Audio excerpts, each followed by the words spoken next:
Hello and welcome to the Sisters for Fitness Wellness Show. I'm Stephanie Gaines-Bryant. Our guest today is Latonya Monroe Williams. You may remember her name from a couple of weeks ago. We had her on and I told her, I said, Latonya, when you write your book, give me a call and we'll have you on again. Well, Latonya fulfilled her promise. She finished up her book and she's on with us today. The name of the book is Ethical Affirmations for Women in the Workplace. And I tell you, it is well needed. Welcome, Latonya. Thank you. Thank you very much for having me on. Well, let me start by saying this. Every scenario that you write about in the book, either I've experienced, my girlfriends have experienced, my sisters, just all around are experiences that we as women have dealt with. First question, do you think that when we grow up, do you think we're ever really taught how to solve problems well?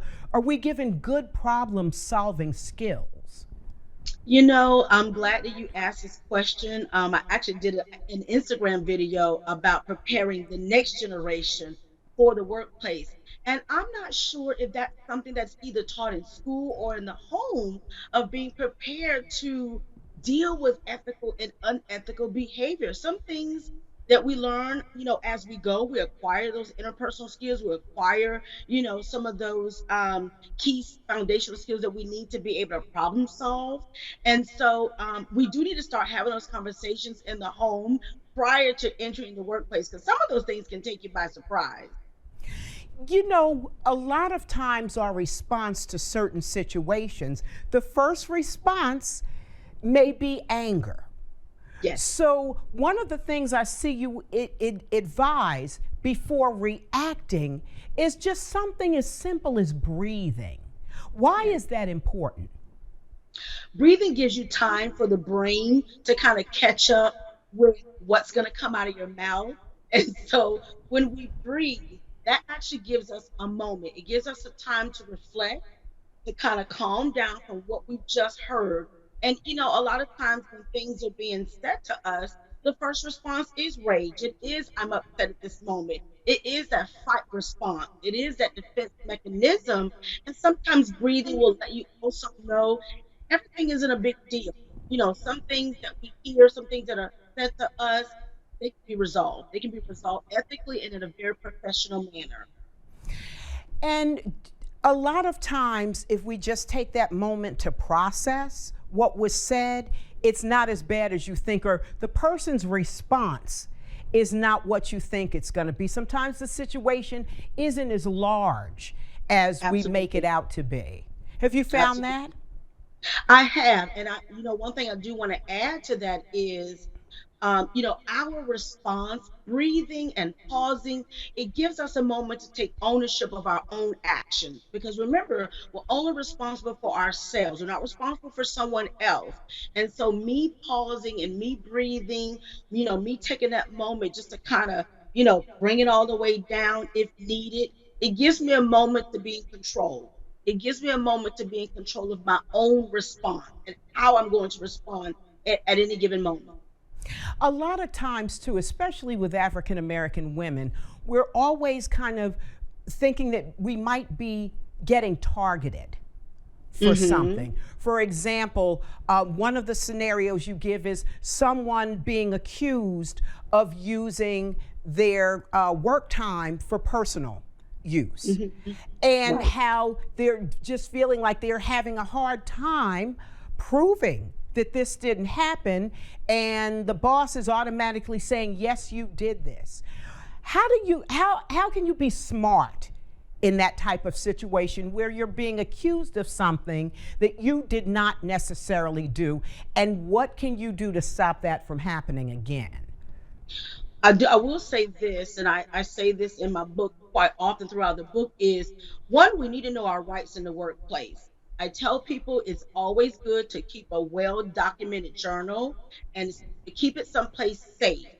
One, if you know that you're doing your job and you know you're doing it to the best of your ability and you're not abusing company time, where you are and your location should be well documented. I know from my current job, we use Outlook, and we're able to actually document where we are at any given time. And so I've had past supervisors to say that if it's in your Outlook and you say where you are, I trust that you are where you are. And so again, documentation, keeping that journal, keeping an email, an ongoing email. These are paper trails that can't be reversed. And so keeping things like that are well documented in a safe place that you can refer back to prove where you are, even talking to people, and just showing your face in different places and letting people see your name with your face that you are actually in this building. You are actually, doing your job. Wouldn't be a bad idea. And so responding to that, you have your notes to fall back on. You know where you were at that particular time, but be very, very professional about it. That documentation is so powerful. And I've actually been in a situation like that before where I had to prove where I was, but I had the documentation. A lot of times we walk into work situations and we're so trusting and we don't think anything like that is going to happen. And so it's a lesson that may be learned too late. But I am in full agreement with you. You need to document where you Absolutely. are, or if a certain disagreement happened, you need to document that so you can go back and say, it happened this time, and this time. A, Absolutely. B, C, D, and E happened.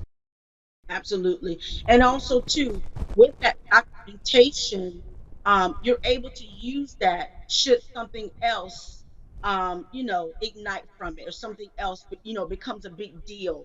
And I tell people, don't ever sign anything that you don't agree with.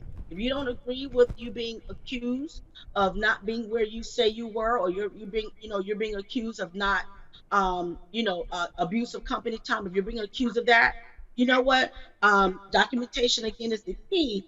But like I said, as long as you know that where you were, as long as you know that this is your job and you're doing your job to the best of your ability, you have that documentation, you have that paper trail, you have that email.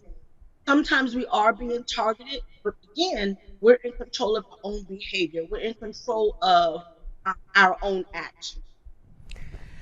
Also, you gave a scenario, and I've seen this time and time again, where you were trying to get this job, you're trying to get this promotion. They hire somebody else, then they have you train the person that they hired. And it's offensive.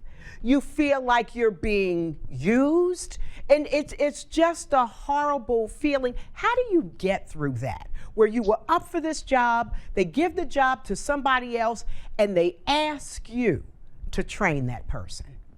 Oh my goodness, it is a mere slap in the face. It is a mere insult, to be honest. And can we get over something like this? I can't speak for everyone else. For me, I just had to get into that safe place where for one, know your worth, know your talents, know your gifts, know your skills. If that particular job does not honor your expertise, doesn't honor how much you've grown and how much you've allowed that company or have made that company grow, it might be time to part ways and take your experience, your expertise somewhere else. That just may not be the particular position for you. Maybe there's a reason. It could have been an act of God that maybe that just wasn't the position for you. So I had to take it with a grain of salt. Yes, it was insulting at the time, but I also grew from it. I also understood, you know what? I'm bigger than this job. I'm bigger than this situation, and I can glow and I can grow somewhere else. You are so right about knowing your worth. So many times we go into situations and we don't ask for what we are worth, or we let other people define what we're Hmm. worth. You gave a scenario where someone was given credit for making the company X amount of dollars through a particular process, but that person wasn't compensated monetarily for helping the company make that money. How do you ask for that? How do you say, hey, yeah, thanks for the congratulations, but I'd rather have the money? Right, absolutely. I want to say this. When I wrote the scenario, I had to think of two separate situations.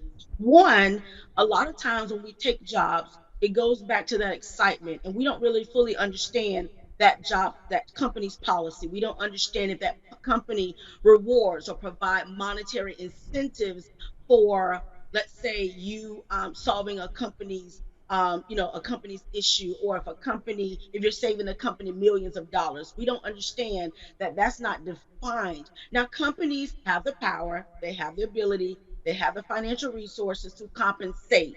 But if they know they can force your hand and not offer you the monetary compensation, they won't do it. So you have to know the rights of that company and go back and look at the history, go back and look at the past to see if they've ever compensated anyone, and push the envelope.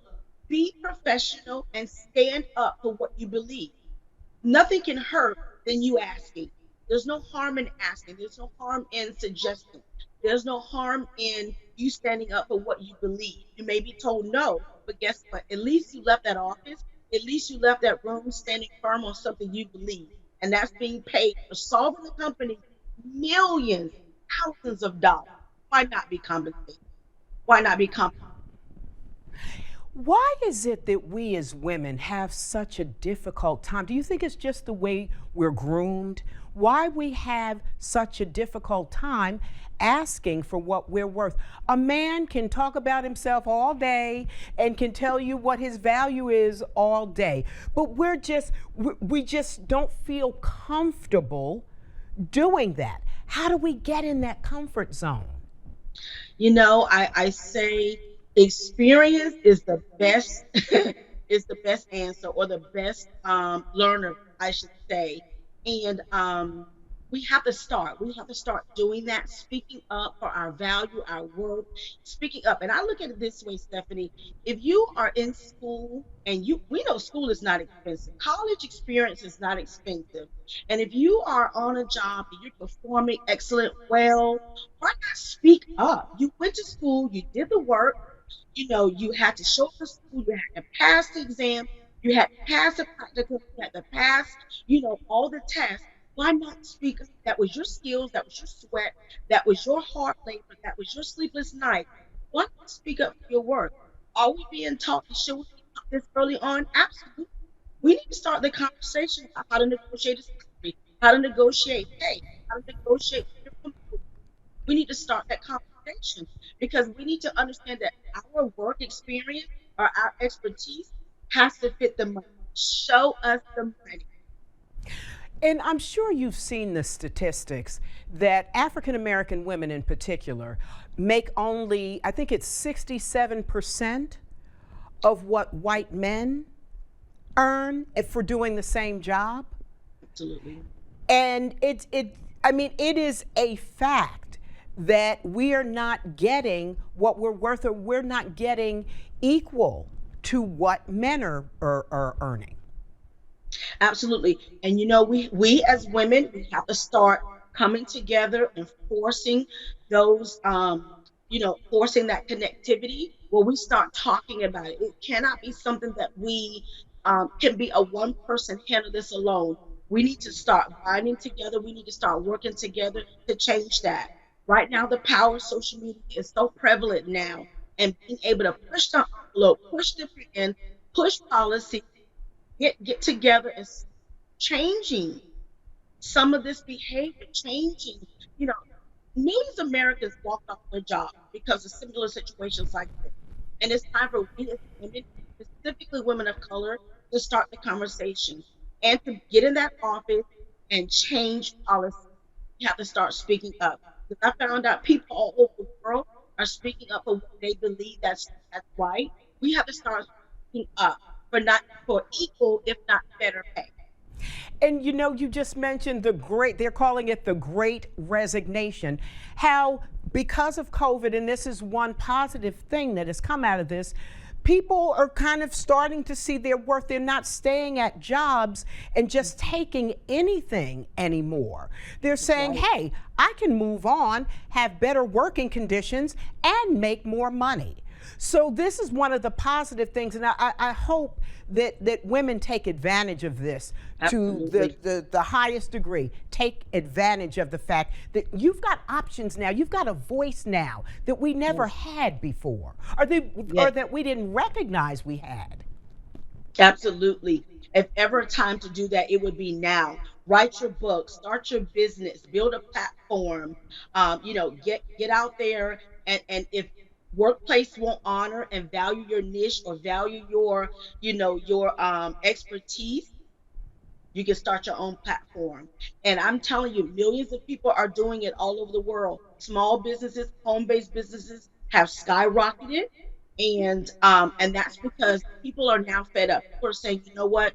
Since I'm not valued in the workplace, since you're not going to pay me equal or better pay, you know what? I'm going to create my own stream of income. And I'm going to do it with dignity. I'm going to do it with class. And I'm going to prove that guess what? I'm the best. And that you should have hired me a long time ago. But now, guess what? We're our own boss. I'm my own boss.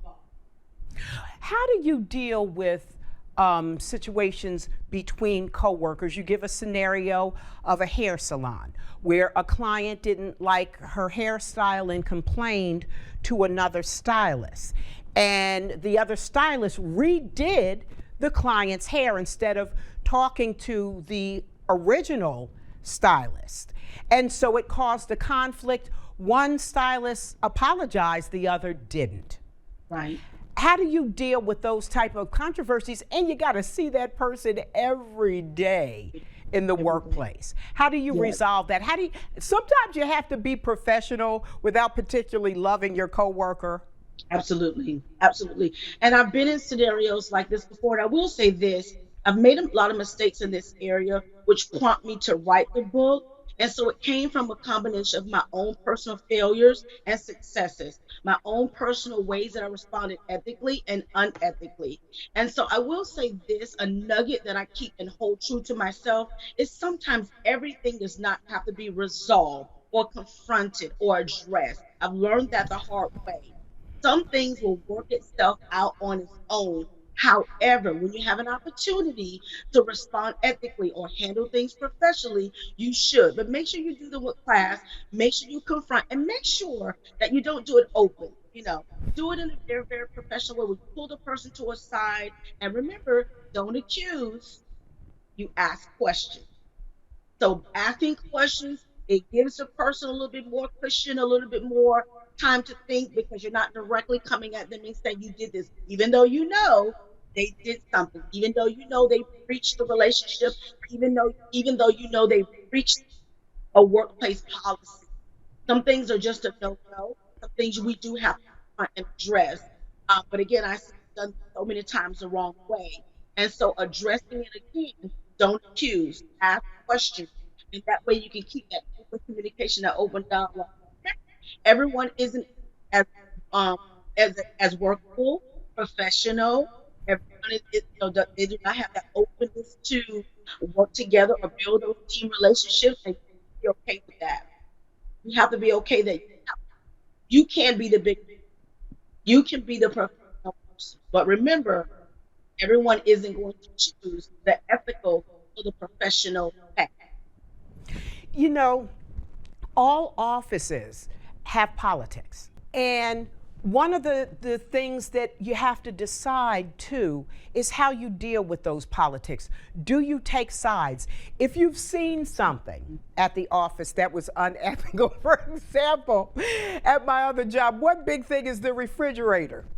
Oh my goodness. Who's taking stuff out of the refrigerator, who's leaving stuff that rots. If you know something is going on, do you kind of keep it to yourself or do you pull the coat of your supervisor when you know so? And it may be something as simple as the refrigerator, but it may be something more complex. That's a thin line. That's a really, really good question. I will say there's some things that I myself see certain things, I'm like, you know what, I'm not getting involved with that. And then there's some things like, come on, rotting food in the refrigerator, one that's mold, that can turn into mildew. And then you've got other, co-workers' food in the refrigerator. Putting a nice note on the door. If everything is not out of the refrigerator by Friday, it's going to be disposed of, something like that. You have to sometimes start your own policy. On the other hand, telling the supervisor you might end up being labeled a snitch. So, and guess what? Now you've created a work climate that you may not be prepared to, work in every day. So I would say be very careful. with the work climate that you create, because you can be the problem, you can be the snitcher, or you can be professional. And I just would say some things I just wouldn't touch. They're just pet peeves, and they're not worth your happiness. They're not worth, you being totally in an array in the workplace. And there's some things that we need to address. And there's some things that we need to go to the supervisor about. If he or she is a good supervisor, they'll handle it with, they'll handle it professionally. I've always been in the camp where I just kind of keep my mouth shut. Some people want to get in the thick of it. I'm more of a, you know what, they're doing that, let somebody else handle Exactly. that. Because you got to choose your battles too. Absolutely. You have to Absolutely. choose whether you want to fight the battle or fight the war, and you got to choose carefully. And like you said, some things are really, really not worth the time. Absolutely not. Absolutely Let's talk about you. This book is the summation of experiences that you've had in your life.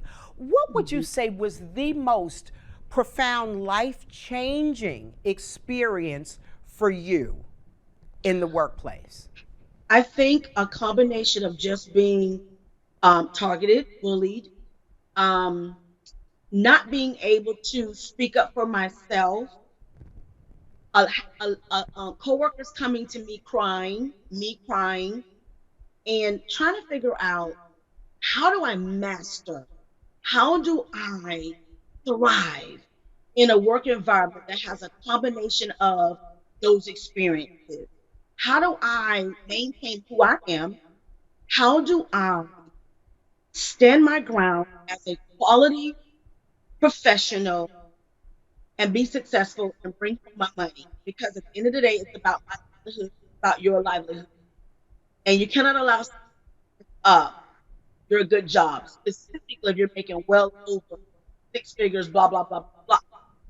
And so it just came from a combination of my experiences. You know what? I'm going to master this. I'm going to master being a master at my own business, a master at speaking up. But guess what? Knowing how, when to speak up. We don't always speak up, but you know what? At least you're able to lay down at night and say, you know what? You tried. You did your best. When I was coming through, we had very few mentors, people who were watching your back, people who were standing up for you. How do we, as women of another generation, how do we speak to the younger folks? How do we step in and mentor them? I thought about that. I'm actually going to start a segment in mentoring our young generation, or the generation that's coming after us. And you know what? I must say, I've got a teenager. We have to do it in a way where it doesn't look like it's a chore. It doesn't look like it's a classroom setting, or it doesn't look like it's a training. We have to make it encouraging, enjoyable. I would say, put it in a scenario. You know, Put it on them. Let them problem solve. Ask them questions. How would you resolve this situation? What would you do? What do you think? Share your experience.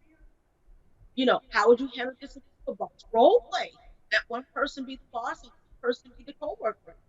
Let one person be the executive and one person is the new entrepreneur in the workplace. And allow them an opportunity to speak their voice, to speak their opinion, to be able to dialogue. It's one thing to tell a child, this is what you're supposed to be doing, or a younger generation, or the generation to come, this is what you should do. I think experience is the best. It is the best answer. They need to be in the thick, in the trenches of it, and put the scenario on them and ask them, how would they resolve, how would they solve this ethical or unethical situation. You're going to be surprised. You'll be amazed at how smart and intelligent this generation. How do you get people, let's just say you're in a work situation and you're in a group and you have to present an idea and the group doesn't like your idea. How do we get young people to understand that they might not like your idea, but be open to other suggestions and what they have to say, and you might be able to share that idea in another forum. It might not be right for this particular situation, but it might be right for another. How do you get them? It's kind of like almost a rejection. How do you get them to accept that and to move on? Oh my goodness, a rejection is a part of life. Every idea that we have isn't going to be accepted. Every thought or every innovative, idea that we have is going to be utilized at that particular time. And, we have to build our children up to be resilient against rejection because it happens to all of us. It happens, to all of us at any given time, rejection. And so I think if we start having that conversation young, we start having that conversation of what that looks like and what that feels like. When they walk into the workplace, they won't fall apart. They won't have these chronic meltdowns because they already know what that feels like. And you said it best, Stephanie.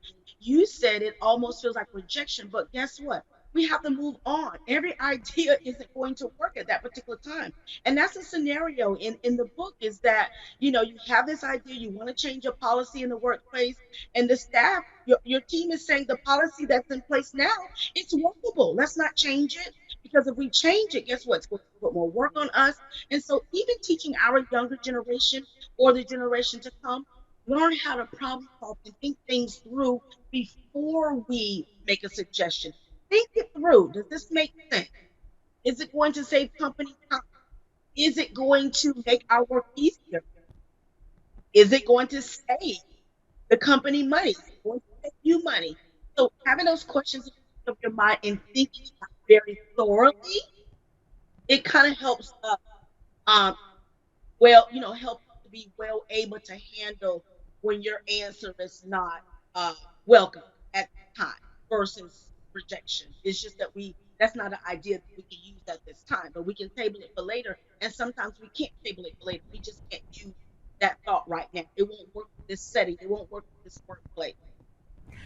In wrapping up our discussion, what's the greatest piece of advice that you would give to our young folks who are starting out in their careers, whether they want to start their own thing or whether they want to go to work for a company? In 30 seconds, can you give me your best advice?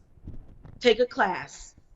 Make sure that you are informed. Make sure that you're utilizing professional development training.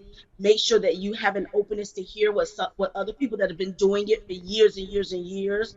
And just make sure that you're receptive to learn, receptive to grow, receptive to another person's professional input, professional experience. That's going to help take your professionalism to the next level. That's going to help you grow, and thrive in any setting. Having that receptivity and being able to listen to instructions from someone else that may know and have a better answer. Latonya Monroe Williams, thank you so much for joining us again. And we have to put author in front of your name. And you're author of the book, Ethical Affirmations for Women in the Workplace. You've been watching the Sisters for Fitness Wellness Show. I'm Stephanie Gaines-Bryant. Have a great day.